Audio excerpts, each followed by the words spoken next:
నిజానికి ఇది విద్యార్థి యువజన సభ. విద్యార్థి యువజన సభ అంటే ఈ దేశంలో యువజనుల జనాభా 80 కోట్ల మంది ఉన్నారు. 80 కోట్ల మంది యువజనులు అంటే వాళ్ళ వయసు 35 సంవత్సరాల లోపు వాళ్ళు అని అర్థం. అంటే 35 సంవత్సరాల లోపు 15 ఏళ్ల నుంచి 35 ఏళ్ల మధ్యన ఉన్న వాళ్ళందరూ కూడా యువజనులు. మీరు ఇక్కడ కూర్చున్న వాళ్ళు మీరే యువజనులు. ఈ దేశం మీదే, ఈ రాష్ట్రం మీదే, ఈ జిల్లా మీదే. రేపు భవిష్యత్తులో ఇంకేం మిగలదు.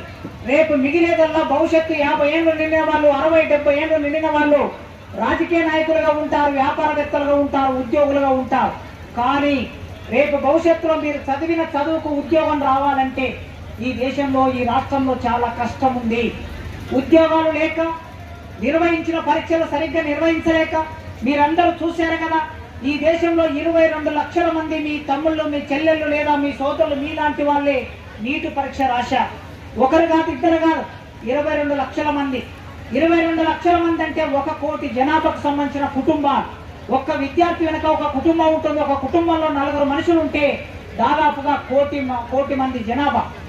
కోటి మంది జనాభాకు సంబంధించిన ఒక పరీక్ష నిర్వహిస్తే ఈ దేశంలో ప్రభుత్వం సరిగ్గా పరీక్ష నిర్వహించలేకపోయింది. పరీక్ష పేపర్ లీక్ అయింది. ఆ కష్టం మంత్రికి తెలియదు, ఆ కష్టం ప్రధానమంత్రికి తెలియదు, ముఖ్యమంత్రికి తెలియదు, ఎంపీకి తెలియదు, ఐఏఎస్ ఆఫీసర్ కూడా తెలియదు. కష్టపడి చదివే మీకు తెలుసు. ఇంటర్మీడియట్ చదువుతున్న మీ అందరు ఇక్కడ కూర్చున్నారు కదా. మీరు రోజుకు ఎన్ని గంటలు నీట్ పరీక్ష కోసం, జేఈ పరీక్ష కోసం రాత్రి పగలు అనకుండా నిద్రాహారాలు మాని ఎంత కష్టపడి చదువుతారో ఆ కష్టం ఏందో మీకు తెలుసు, ఆ కన్నీళ్ళేందో మీకు తెలుసు. దాదాపు 2 సంవత్సరాలు కష్టపడితే చిట్ట చివరికి పరీక్ష రాస్తే పరీక్షలో మంచి మార్కులు వస్తాయి, నేను డాక్టర్ని అవుతాను, నేను ఇంజనీర్ని అవుతాను అనుకునే సమయానికి ఆ పేపర్ లీక్ అయిపోతుంది. 2 ఏళ్ళు కష్టపడిన కష్టమంతా అది బూడిదల పోసిన పన్నీరులాగా మారిపోతుంది. ఇట్లే భావించాడు ఒక పిల్లవాడు. ఆ పిల్లవాడు కీ చూసుకున్నాడు. ఎగ్జామ్ రాయగానే కీ చూసుకుంటే అతనికి 490 మార్కులు వస్తున్నాయి. 490 మార్కులు అంటే ఢిల్లీలో ఉన్న ప్రముఖ మెడికల్ కాలేజీలో సీట్ వస్తుంది. కానీ కీ చూసుకున్న 2వ రోజు పేపర్ లీక్ అయిందని వార్త వచ్చింది. వాళ్ళ నాన్న ఉద్యోగస్తుడు కాదు, వాళ్ళ నాన్న రాజకీయ నాయకుడు కాదు, వాళ్ళ నాన్న వ్యాపారస్తుడు కాదు. వాళ్ళ నాన్న రోజు కూలీ చేసుకునే ఒక కూలీ. 1 ఎకరం భూమి ఉన్నది. బీహార్కు చెందినటువంటి విద్యార్థి అయిన 1 ఎకరం భూమి వాళ్ళ నాన్నకుంటే ఎకరం భూమి అమ్మేసిండు. అమ్మేసి నా కొడుకు డాక్టర్ అవుతానని ఆ పిల్లవాడికి నీట్ కోచింగ్ ఇప్పించాడు. నీట్ కోచింగ్ ఇప్పిస్తే 2 ఏళ్ళు నీట్ కోచింగ్ తీసుకున్నాడు. ఇంటర్మీడియట్ పూర్తి చేసుకున్నాడు. ఎగ్జామ్ రాశాడు. 490 మార్కులు వచ్చినాయి. కానీ పేపర్ లీక్ అయింది. పేపర్ లీక్ గానే వార్త చూశాడు. ఆ వార్త చూసిన తర్వాత ఇప్పుడు 2 ఏళ్ళు చదవడానికి మా నాన్న ఎకరం భూమి అమ్మాడు. ఇప్పుడు పేపర్ లీక్ అయిపోయింది, నాకు ఎంబీబీఎస్ సీట్ రాదు కనుక మా నాయనను మళ్ళీంత ఇబ్బంది పెట్టకూడదు అనుకొని ఆ పిల్లవాడు ఇంట్లోకి వెళ్ళి ఒక తాడు తీసుకొని ఉరి పెట్టుకొని చచ్చిపోయాడు. అట్లా 20 మంది చనిపోయారు. ఈ దేశంలో పరీక్షలు కూడా సరిగ్గా నిర్వహించలేని ప్రభుత్వాలు ఉన్న చోట మీరు ఆలోచించాలి. మీ తోటి పిల్లలు ఎందుకు చనిపోతున్నారు? మీ తోటి పిల్లలు ఇవాళ జార్ఖండ్ రాష్ట్రంలో అసెంబ్లీ వరకు ఎందుకు వెళ్ళారు? మీ తోటి పిల్లలు జంజీగా పార్లమెంట్ దగ్గరికి ఎందుకు వెళ్ళారు? వాళ్ళ కోసం కాదు, కేవలం వాళ్ళ కోసమే కాదు, మీ అందరి కోసం వెళ్ళారు. ఇవాళ ఇక్కడ జరుగుతున్న పోరాటం, జోగు రామన్న గారు ఎమ్మెల్యేగా పనిచేశారు, మంత్రిగా పనిచేశారు. ఇప్పుడైనా కొత్తగా వచ్చేది ఏమీ లేదు. అదే విధంగా మల్లేష్ గారైనా, వేదిక మీద ఉన్న వాళ్ళైనా ఇప్పుడు ఈ పోరాటం వలన ఏమొస్తుందంటే రేపు మీకు పరిశ్రమ వస్తుంది. ఇక్కడికి పరిశ్రమ వస్తే ఆ పరిశ్రమలో 6000 ఉద్యోగాలు వస్తాయి. ఈ 6000 ఉద్యోగాల్లో జోగు రామన్న ఉద్యోగం తీసుకునే అవకాశం లేదు, మల్లేష్ గారు ఉద్యోగం తీసుకునే అవకాశం లేదు, శ్రీనివాసు ఉద్యోగం తీసుకునే అవకాశం లేదు. ఈ ఉద్యోగం 6000 ఉద్యోగాలు వస్తాయి. ఎవరికి వస్తాయి? ఇక్కడ చదువుకుంటున్న మీకే రేపు 6000 ఉద్యోగాలు వస్తాయి. అందుకోసమే ఈ పోరాటం మీకోసమని అర్థం చేసుకోండి. 6000 ఉద్యోగాలంటే అవేమి తక్కువ కాదు. ఒక జిల్లా హెడ్ క్వార్టర్ లో ఆదిలాబాద్ పట్టణంలో ఒక 6000 ఉద్యోగాలంటే చాలా ఎక్కువ. ఇంతకు ముందే శ్రీనివాస్ చెప్పాడు కదా, నాగరాజ్ వీళ్ళందరూ మాట్లాడినప్పుడు చెప్తూ ఉన్నారు కదా, ఎందుకు ఈ పరిశ్రమ మూసేశారనే విషయం మీకు అర్థం కావాలా. ఎప్పుడో ఒక 40 ఏళ్ల కిందట గద్దరన్న ఒక పాట రాశాడు. ఏం పాట రాశాడంటే, కంపెనీలో పనిచేసే కార్మికుడికి కంపెనీలో తయారయ్యే వస్తువు మీద హక్కు ఉండదు. చివరికి ఏం చేస్తారంటే ఎప్పుడో ఒకసారి ఆ కంపెనీ మూసేస్తారు. హెచ్ఎంటీ కంపెనీలో కంపెనీ కూలోడా, టైం ఎంత అవుతుంది కంపెనీ కూలోడా, వాచి నీవు చేసేటోడ కంపెనీ కూలోడా, వాచి నీకు లేదా ఏ కంపెనీ కూలోడా. ఐడిపిఎల్ కంపెనీలో కంపెనీ కూలోడా, మందులను చేసేటోడ కంపెనీ కూలోడా. జ్వరం వచ్చి పై అంతా కాలిపాయే కంపెనీ కూలోడా, మందు నీకు లేదా ఏ కంపెనీ కూలోడా. చార్మినార్ రేకులలో కంపెనీ కూలోడా, రేకులను చేసేటోడ కంపెనీ కూలోడా. వర్షం వచ్చి గాలి వచ్చి కంపెనీ కూలోడా, గుడిసెల్లో ఉన్నావా కంపెనీ కూలోడా. రేకులను చేసేటోడ కంపెనీ కూలోడా, రేకు నీకు లేదా ఏ కంపెనీ కూలోడా అని రాశాడు. ఇది 40 ఏళ్ల కింద రాశాడు ఆయన. అంటే ఏ మందు కంపెనీలో పనిచేసే కార్మికుడికి మందు ఉండదు. జ్వరం వస్తే గోలి వేసుకుందామంటే గోలి దొరకదు. వాచి తయారు చేసే కార్మికుడికి చేతికి వాచ్ ఉండదు. చార్మినార్ రేకులు తయారు చేసే కార్మికుడికి రేకులు ఉండవు. సిగరెట్ తయారు చేసే కార్మికుడికి సిగరెట్ ఉండదు. అట్లా కంపెనీలన్నీ మూతపడేసుకుంటూ వచ్చారు. ఎవరు మూతపడేశారు? ఇప్పుడు శ్రీనివాసు గుర్తు చేశాడు కదా. ఎవరు మూతపడేశారంటే ఈ రాష్ట్ర ముఖ్యమంత్రి చంద్రబాబు నాయుడు ముఖ్యమంత్రి అయిన తర్వాత మీ కంపెనీ 1982లో పెట్టారు. 82 అంటే మీరు ఎవరు ముట్టలేదు. 96లో ముఖ్యమంత్రి ఎవరు? 96, 97, 98. 96లో పని ఆగిపోయింది. 95లో మూసేశారు. 98లో చంద్రబాబు నాయుడు ముఖ్యమంత్రి. చంద్రబాబు నాయుడు అంటే ప్రపంచ ఏజెంట్ అని చెప్పేవాళ్ళం మేము ఆ రోజుల్లో. ఇక్కడ సభాధ్యక్షుడికి తెలుసు, చాలా మంది కమ్యూనిస్టు పార్టీలో పనిచేసిన వాళ్ళు మీ అందరికీ తెలుసు.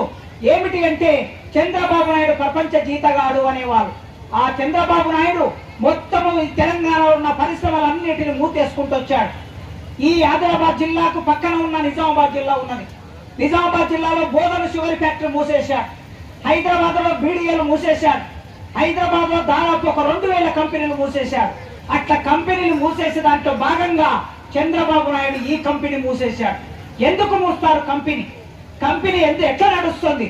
ఒక కంపెనీ సిమెంట్ కంపెనీ నడవాలంటే ఏం కావాలి? సున్నపురాయి కావాలి. ఇప్పుడు సభాధ్యక్షుడు చెప్పాను అక్కడ ముందు మాట్లాడి, సున్నపురాయి 100 సంవత్సరాలకు సరిపోయే సున్నపురాయి ఈ ఆదిలాబాద్ జిల్లాలో ఉంది అని ఆయన చెప్తూ ఉన్నారు. సున్నపురాయి ఉంది, ఒక వనరు ఉంది ఇక్కడ. తర్వాత సిమెంట్ కావాలంటే రెండోది ఏం కావాలి? నీళ్లు కావాలి. ఈ ఆదిలాబాద్ జిల్లా అంటేనే పచ్చని జిల్లా, అడవులతో కూడుకున్న జిల్లా. మిట్టపల్లి సురేందర్ అనే ఒక అద్భుత పాట రచయిత ఆదిలాబాద్ జిల్లారా అది ఎర్రని మల్లెరా అనే ఒక అద్భుతమైన పాట రాశాడు. మీ అడవుల మీద, మీ ఆదిలాబాద్ మీద, కొమరం భీం మీద, రకరకాల ఇక్కడున్న సంపద మీద, నదుల మీద పాట రాశాడు. గోదావరి నది మీ జిల్లా నుంచి పోతుంది. గోదావరి నది నీళ్లున్నాయి, సున్నపురాయి ఉంది. ఇంకేం కావాలి? కష్టపడి పని చేసే మనుషులు కావాలి, కార్మికులు కావాలి. ఆదిలాబాద్ జిల్లా అంటేనే కష్టపడి పనిచేసే శ్రమజీవులు ఉన్నారు ఇక్కడ. ఈ ప్రపంచంలో, ఈ దేశంలో ఎక్కడ పోయినా ఆదిలాబాద్ జిల్లాలో ఉన్న అడవిలో నివసించే మనుషులు కష్టజీవులు గనక కష్టపడి పనిచేసే కార్మికులు ఉన్నారు. ఈ 3 ఉన్నాయి. ఇంకా ఏం కావాలి? రవాణా సౌకర్యం కావాలి. పరిశ్రమలో ఒక వస్తువు తయారవుతే ఆ పరిశ్రమకి ముడి సరుకు రావాలన్నా, వస్తువు తయారై బయటికి వెళ్లాలన్నా రవాణా సౌకర్యం కావాలి.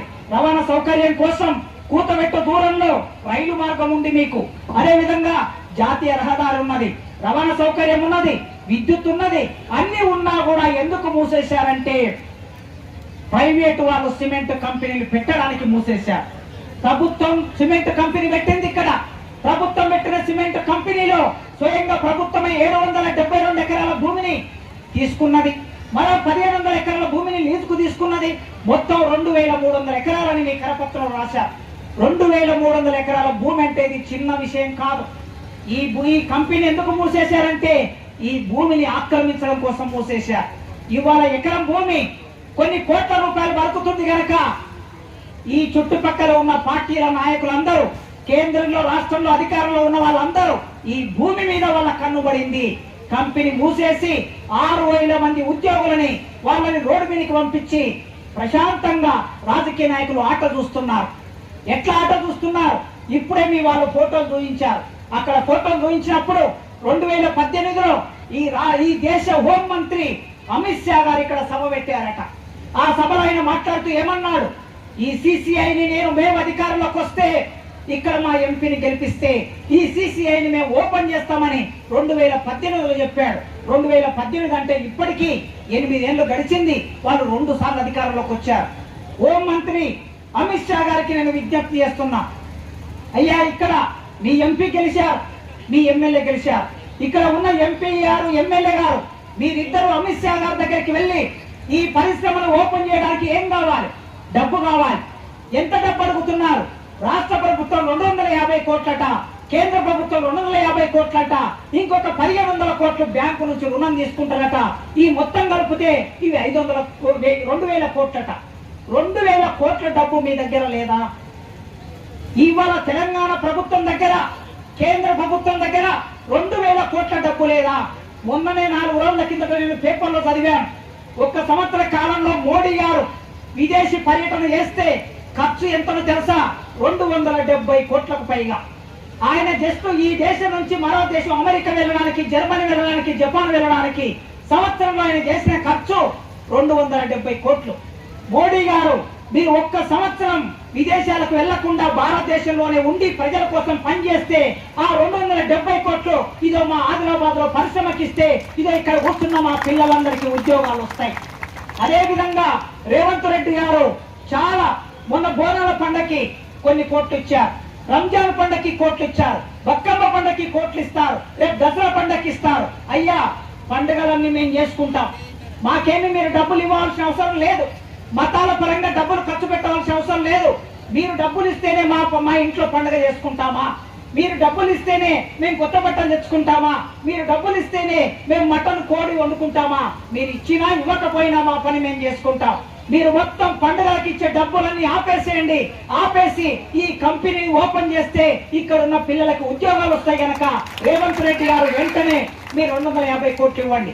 ఒకరి మీద ఒకరు పెట్టి. నేను ఇక్కడ రామన్న అన్న తెలంగాణ ఉద్యమం నుంచి చూశా. అన్న ఏమనుకోకపోతే ఒక విషయం చెప్తా. 2022లో అంటే ఈ కంపెనీ ఎప్పుడు మూసేశారు? 98లో మూసారు. 98లో మూస్తే మన ఉద్యమం, తెలంగాణ ఉద్యమం దేనికోసం నడిచింది? మూతబడిన తెలంగాణ కంపెనీలను ఓపెన్ చేయాలి. స్వయంగా కేసీఆర్ గారు కానీ ఎన్నో సభల్లో హరీష్ అన్న గాని, కేసీఆర్ గారు గాని, కేటీఆర్ గారు గాని తెలంగాణ ఉద్యమ కాలంలో ఆ సందర్భంలో ప్రతి ఒక్కరూ మాట్లాడిన మాట మీరు ఎక్కడైనా సరే బ్లాక్ అండ్ వైట్ లో మీరు చూసుకోవచ్చు. పేపర్లో ఉన్నది, మీడియాలో ఉన్నది. తెలంగాణ రాష్ట్రం ఏర్పడిన తర్వాత మూతబడిన 2000 కంపెనీలను వెంటనే ఓపెన్ చేయిస్తామని ఆనాడు ఉద్యమ కాలంలో మనం అందరం కలిసి మాట్లాడాం. మాట్లాడిన తర్వాత 2014లో తెలంగాణ రాష్ట్రం ఏర్పడింది. 2014లో తెలంగాణ రాష్ట్రం ఏర్పడిన తర్వాత తలుచుకుంటే, ఈ వేదిక మీద ఉన్న వాళ్ళు తలుచుకుంటే ఈ కంపెనీ ఓపెన్ అవుతుందా లేదా నాకు తెలియదు, కానీ మీరు తలుచుకుంటే ఈ కంపెనీ ఓపెన్ అవుతుంది. ఎందుకు చెప్తున్న ఈ విషయం అంటే, మీరు తలుచుకుంటే, మీ వయసు వాళ్ళు తలుచుకుంటే ప్రధానమంత్రి గారు దిగి వచ్చారు. దేశ ప్రధానమంత్రి గారు దిగి వచ్చి ధర్మేంద్ర ప్రధాన విద్యాశాఖ మంత్రి రాజీనామా చేయించారు. అదేవిధంగా జార్ఖండ్ ముఖ్యమంత్రి గారు దిగి వచ్చారు. అందుకే ఈ ఆదిలాబాద్ టౌన్ లో ఒక్కసారి విద్యార్థి యువతరం ఎవరైతే ఉన్నారో ఈ టౌన్ అంతా బహుశా నాకు తెలిసి ఒక 10-15 వేల మంది విద్యార్థులు ఉంటారు. ఇక్కడ 10-15 వేల మంది విద్యార్థులు రోడ్ల మీదకి రండి. మీరు ఒక్కసారి మీ రోడ్ల మీదకి వస్తే రేవంత్ రెడ్డి గారు కాదు, దేశాన్ని పరిపాలించే లేదా పరిశ్రమల శాఖ మంత్రి ఉన్న కుమారస్వామి కూడా మీ దగ్గరికి వస్తాడు. కుమారస్వామి పక్కన కర్ణాటక రాష్ట్రంలో పుట్టి పెరిగిన వాడు కుమారస్వామి. ఇవాళ ఆయన మంత్రిగా ఉన్నాడు. ఆ మంత్రిని కేటీఆర్ గారు కలిశారు, రామన్న గారు కలిశారు, ఇంకా చాలా మంది గారు కలిశారు. ఆయన ఇక్కడికి వచ్చి కంపెనీ ఓపెన్ చేయాలి. 1500 కోట్లైనా లేదా 500 కోట్లైనా రాష్ట్ర ప్రభుత్వం ఇచ్చినా ఇయ్యకపోయినా రాష్ట్ర ప్రభుత్వం మీద కేంద్రం చెప్తుంది, కేంద్రం మీద రాష్ట్ర ప్రభుత్వం చెప్తుంది. ఈ మౌనాన్ని వీడాలని నేను కోరుకుంటున్నా. ఈ మౌనాన్ని వీడి కేంద్ర ప్రభుత్వ కంపెనీది, సిమెంట్ కంపెనీ అనేది కేంద్ర ప్రభుత్వం కనుక కేంద్ర ప్రభుత్వం వెంటనే దీని మీద దృష్టి పెట్టి మీరు ఇక్కడ ఓపెన్ చేస్తే ఆదిలాబాద్ ప్రజలకి మేలు చేసిన వాళ్ళు అవుతారు. రేవంత్ రెడ్డి గారు చొరవ తీసుకోవాలని కోరుకుంటున్నాను. రేపు జరిగే అసెంబ్లీ సమావేశాల్లో ఈ వర్షాకాల సమావేశాలు ప్రారంభమవుతాయి. ప్రారంభమైనప్పుడు మీరు శాసనసభలో చర్చ పెట్టండి. రేపు కేటీఆర్ గారికి విజ్ఞప్తి చేస్తున్నా, కేటీఆర్ గారు మీ విషయాన్ని అసెంబ్లీలో లేవనెత్తండి. రేవంత్ రెడ్డి గారు మీరు అఖిల పక్షాన్ని దీని మీద ఒక తీర్మానం చేసి అఖిల పక్షాన్ని ఢిల్లీకి పంపించండి. ఢిల్లీకి వెళ్లి ప్రధానమంత్రి కలవండి. ఆదిలాబాద్ లో ఉన్న సిసిఐని వెంటనే ఓపెన్ చేయాలని తెలంగాణ రాష్ట్ర అసెంబ్లీ తీర్మానం చేయాలని సభ నుంచి నేను వారికి డిమాండ్ చేస్తున్నా. ప్రేమైన ప్రజలారా, ఆదిలాబాద్ ప్రజలారా, కొమరం భీము పుట్టిన నేల ఇది. ఈ ఇంద్రవెల్లి పోరాటం జరిగిన నేల ఇది. ఎందరో గొప్ప గొప్ప వాళ్ళు జీవించిన ప్రాంతం ఇది.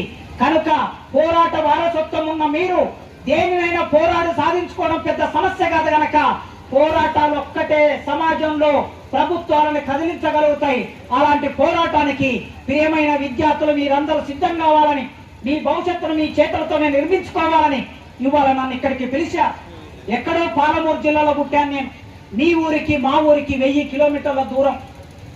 మీరు ఆదిలాబాద్ జిల్లా అడవుల్లో ఉన్నా, నేను నల్లమల్ల అడవుల్లో పుట్టాను. పాలమూరులో నల్లమల్ల అడవులు మా ప్రాంతం. నల్లమల్ల అడవుల నుంచి ఇక్కడికి ప్రేమతో నన్ను పిలిచా.